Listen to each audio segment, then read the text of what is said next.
arise to take note of all questions asked by the Coalition. Well, after 18 months of exclusively running the Government of Australia in favour of a few vested interests, the government has discovered an economic policy which is a recalibration of a tax policy which the Coalition developed in office. And that is a tax policy to try and eliminate the scourge of bracket creep, because bracket creep is an insidious factor in that the more people work, the more likely it is that in doing an extra shift or undertaking some more hours, they will be subject to a higher rate of taxation. And getting to a flatter tax system has been effectively the only income tax reform undertaken in the last decade. And it is true that we are living in a period where there is a very low level of ambition in Australia, a very low level of ambition, particularly in relation to economic policy.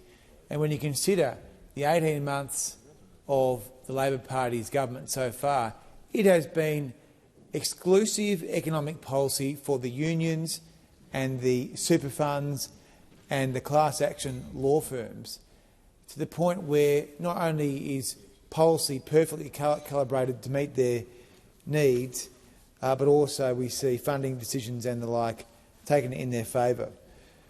So, of course, people will be very interested in how this promise was broken, and that is something that we will undertake a great investigation at Senate Estimates.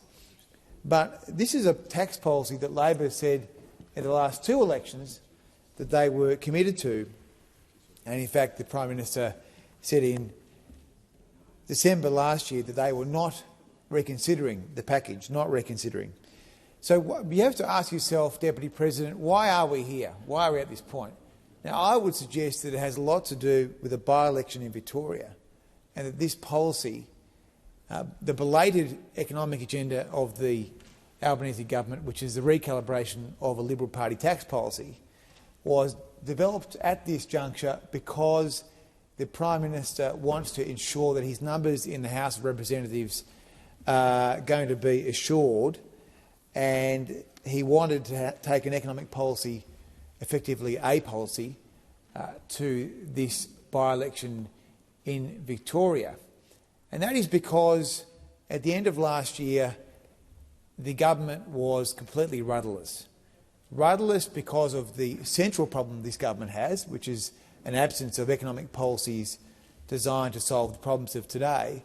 And of course, the great challenge for many Australians, particularly those under the age of 40, is housing.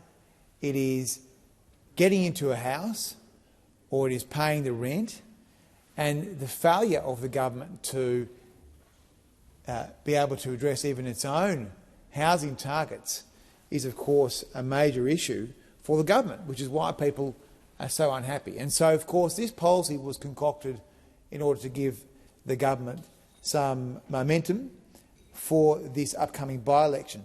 But the trick here is, Deputy Speaker, is that this is a sugar hit. It is a short-term sugar hit, and it locks in bracket creep over the long term. So you get a tax cut today, but you get higher taxes tomorrow. A tax cut in 2024, but higher taxes in 25, 26, 27, 28. Higher taxes over the long term, because the problem with this tax policy is that it is winding back the clock to reinsert a tax bracket which was abolished.